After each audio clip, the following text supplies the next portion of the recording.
Hi friends, welcome to style vlogs. ഇന്ന് നമുക്ക് നാടൻ രീതിയിൽ വറുത്തരച്ചൊരു സാമ്പാർ ചെയ്താലോ? വളരെ എളുപ്പത്തിൽ ചെയ്യാൻ പറ്റുന്ന നല്ല ടേസ്റ്റി ആയിട്ടുള്ള ഒരു റെസിപ്പിയാണിത്. അപ്പോൾ നമുക്ക് പെട്ടെന്ന് തന്നെ വീഡിയോയിലേക്ക് പോവാം. അതിന് മുമ്പായിട്ട് ചാനൽ ഇതുവരെ സബ്സ്ക്രൈബ് ചെയ്യാത്ത ഫ്രണ്ട്സ് ഉണ്ടെങ്കിൽ മറക്കാതെ ഒന്ന് സബ്സ്ക്രൈബ് ചെയ്യുക. കൂടാതെ തൊട്ടടുത്തുള്ള ബെല്ലൈക്കൺ കൂടി പ്രസ് ചെയ്യുക. അതുപോലെ വീഡിയോ നിങ്ങൾക്ക് ഇഷ്ടമായിട്ടുണ്ടെങ്കിൽ മറക്കാതെ ഒരു ലൈക്ക് ചെയ്യണേ. അപ്പോൾ നമുക്ക് വേഗം തന്നെ സാമ്പാർ ഉണ്ടാക്കാൻ തുടങ്ങാം. സാമ്പാറിന് വേണ്ടി ആദ്യം നമുക്ക് വെജിറ്റബിൾസ് ഒന്ന് വേവിച്ചെടുക്കാം. അതിനുവേണ്ടി ഞാനിവിടെ 2 കപ്പ് വെള്ളം തിളയ്ക്കാൻ വെച്ചിട്ടുണ്ട്. വെള്ളം തിളച്ച് വന്ന് തുടങ്ങിയിട്ടുണ്ട്. അതിലേക്ക് നമുക്ക് കഷ്ണങ്ങൾ ചേർക്കാം. ഞാൻ ആദ്യം ഉരുളക്കിഴങ്ങും ക്യാരറ്റുമാണ് ചേർക്കുന്നത്. ഒരു ഉരുളക്കിഴങ്ങ് കട്ട് ചെയ്തെടുത്തിട്ടുണ്ട്. അതുപോലെ ഒരു ക്യാരറ്റും നീളത്തിൽ കട്ട് ചെയ്തിട്ടുണ്ട്, അത് ചേർക്കാം. ഈ ഉരുളക്കിഴങ്ങും ക്യാരറ്റും കുറച്ച് വേവ് കൂടുതലുള്ളത് കൊണ്ടാണ് ആദ്യം ചേർക്കുന്നത്. അതിൻ്റെ കൂടെ തന്നെ 2 പച്ചമുളക് നീളത്തിൽ കീറിയത് ചേർക്കുക. അടുത്തതായിട്ട് ഇതിലേക്ക് ചേർക്കുന്നത് ചെറിയ ഉള്ളിയാണ്. ഞാനിവിടെ ഒരു 10 ചെറിയ ഉള്ളി ചേർക്കുന്നുണ്ട്. അതുപോലെ നിങ്ങളുടെ അടുത്ത് ചെറിയുള്ളി ഇല്ലയെന്നുണ്ടെങ്കിൽ വലിയ ഉള്ളി ചേർക്കാം. വലിയ ഉള്ളി ചേർക്കുമ്പോൾ ഒരു പകുതി വലിയ ഉള്ളി ചേർത്താൽ മതി. കൂടുതൽ ചേർത്താൽ സാമ്പാറിനൊരു മധുരം വരും. അതുപോലെ ചെറിയ ഉള്ളി ചേർക്കുന്നതായിരിക്കും കുറച്ചുകൂടി ടേസ്റ്റ്.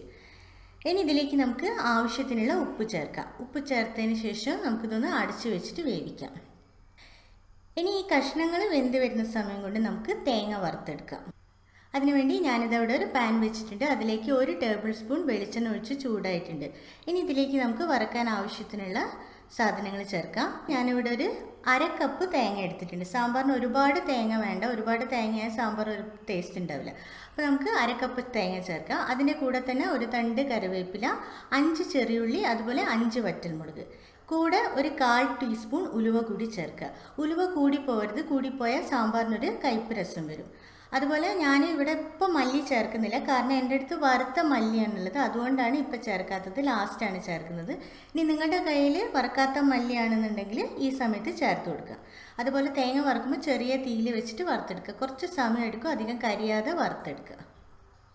ഇതാ നമ്മുടെ തേങ്ങ ഏകദേശം ബ്രൗൺ കളറായിട്ടുണ്ട്.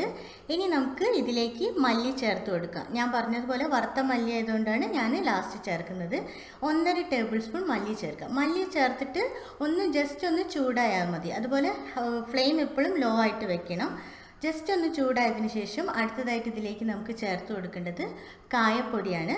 ഞാനിവിടെ പൊടി യൂസ് ചെയ്യുന്നത് കൊണ്ടാണ് ലാസ്റ്റ് കായപ്പൊടി ചേർക്കുന്നത്. ഇനി നിങ്ങളുടെ കയ്യിൽ കായാണ് ഉള്ളതെന്നുണ്ടെങ്കിൽ തേങ്ങ വറക്കുന്ന സമയത്ത് തന്നെ ചേർക്കണം. 1 ടീസ്പൂൺ കായപ്പൊടി ചേർത്ത് കൊടുക്കുന്നുണ്ട്.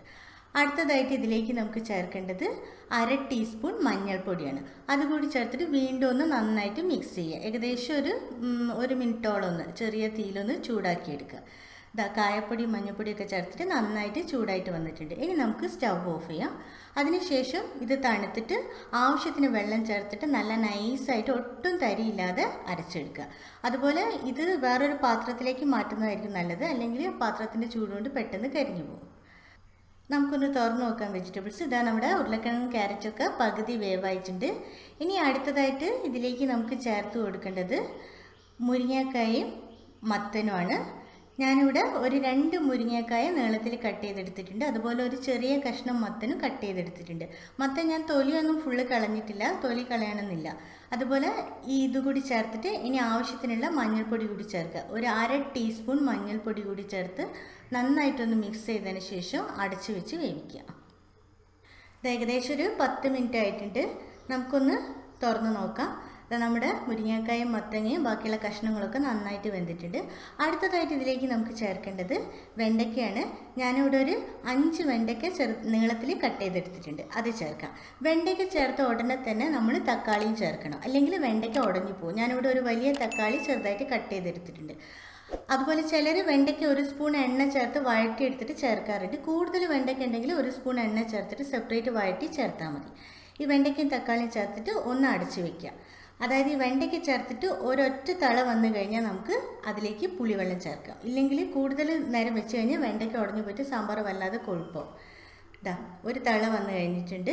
ഇനി ഇതിലേക്ക് നമുക്ക് പുളി പിഴിഞ്ഞത് ചേർക്കാം. ഞാനിവിടെ ഒരു നെല്ലിക്ക വലുപ്പത്തിലുള്ള പുളി കുറച്ച് സമയം വെള്ളത്തിൽ കുതിർത്തതിന് ശേഷം പിഴിഞ്ഞ് അരിച്ചെടുത്തതാണ്, അത് ചേർക്കാം.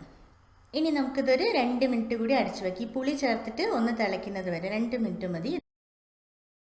2 മിനിറ്റ് കഴിഞ്ഞിട്ടുണ്ട്. പുളി ചേർത്ത് നന്നായിട്ട് തിളച്ചിട്ടുണ്ട്. അടുത്തതായിട്ട് നമുക്ക് ഇതിലേക്ക് ചേർക്കേണ്ടത് തുവരപ്പരിപ്പാണ്. ഞാനിവിടെ ഒരു 1/4 കപ്പ് പരിപ്പ് കുറച്ച് ഉപ്പും മഞ്ഞളും ചേർത്ത് പ്രഷർ കുക്കറിൽ വേവിച്ചെടുത്തിട്ടാണ്, അത് ചേർക്കാം. ആ പരിപ്പ് കൂടി ചേർത്തിട്ട് നന്നായിട്ടൊന്ന് മിക്സ് ചെയ്യുക. അതുപോലെ പരിപ്പ് ഒരുപാട് നന്നായിട്ടങ്ങ് വെന്തോടെയുടെ ചെറിയ രീതിയിൽ കാണുന്ന രീതിയിൽ പരിപ്പ് വേവിച്ചെടുക്കുന്നതാണ് നല്ലത്. ഈ പരിപ്പ് കൂടി ചേർത്തിട്ട് നന്നായിട്ടൊന്ന് മിക്സ് ചെയ്തതിന് ശേഷം ഒന്നുകൂടി അടച്ചു വെക്കും ഒരു 2 മിനിറ്റ്. ഈ പരിപ്പും കഷ്ണങ്ങളും തമ്മിൽ നന്നായിട്ടൊന്ന് യോജിക്കാൻ വേണ്ടിയിട്ടാണ് ഇതുപോലെ അടച്ചു വെക്കുന്നത്. 2 മിനിറ്റ് കഴിഞ്ഞിട്ടുണ്ട്. നമുക്കൊന്ന് തുറന്ന് നോക്കാം. അത് നമ്മുടെ പരിപ്പും കഷ്ണങ്ങളൊക്കെ നന്നായിട്ട് യോജിച്ച് വന്നിട്ടുണ്ട്. ഇനി അടുത്തതായിട്ട് ഇതിലേക്ക് നമുക്ക് ചേർക്കേണ്ടത് നമ്മൾ നേരത്തെ വറുത്ത് അരച്ച് വെച്ചിട്ടുള്ള അരപ്പാണ്. ഞാൻ ആ തേങ്ങ വറുത്തത് നന്നായിട്ട് തണുത്തതിന് ശേഷം ഒരു 1/2 കപ്പ് വെള്ളം ചേർത്തിട്ട് അരച്ചെടുത്തതാണ്. അരച്ചെടുക്കുമ്പോൾ നല്ല ഫൈനായിട്ട് അരച്ചെടുക്കുക, ഒട്ടും തരി ഉണ്ടാവാൻ പാടില്ല. അത് കൂടി ചേർത്തിട്ട് വീണ്ടും ഒന്ന് നന്നായിട്ട് മിക്സ് ചെയ്തെടുക്കുക.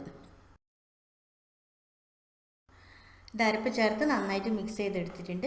ഇനി നമുക്ക് സാമ്പാർ ഇത് കുറച്ച് കുറുകിയിട്ടാണുള്ളത്. കുറച്ചുകൂടി ലൂസാക്കാൻ വേണ്ടി നമുക്കൊരു 1/2 കപ്പ് മുതൽ 1/4 കപ്പ് വെള്ളം ചേർക്കാം.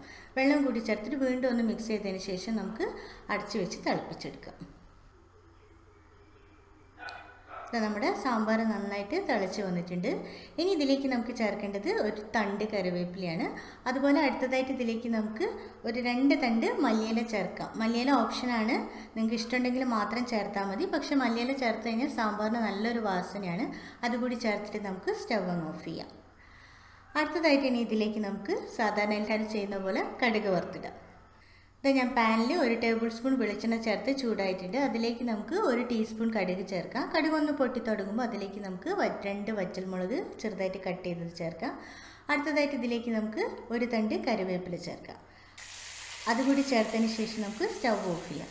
ഇനി ഇത് നമുക്ക് സാമ്പാറിലേക്ക് ചേർത്തിട്ട് നന്നായിട്ടൊന്ന് മിക്സ് ചെയ്തെടുക്കുക. അപ്പോൾ നമ്മുടെ നല്ല അടിപൊളിയായിട്ടുള്ള നല്ല ടേസ്റ്റി ആയിട്ടുള്ള സാമ്പാർ റെഡി ആയിട്ടുണ്ട്. നിങ്ങൾ ഇതേപോലെ ഇതുവരെ ഒന്ന് ട്രൈ ചെയ്തിട്ടില്ലെങ്കിൽ മറക്കാതെ ഒന്ന് ട്രൈ ചെയ്ത് നോക്കുക. നിങ്ങൾക്ക് എന്തായാലും ഇഷ്ടമാവും.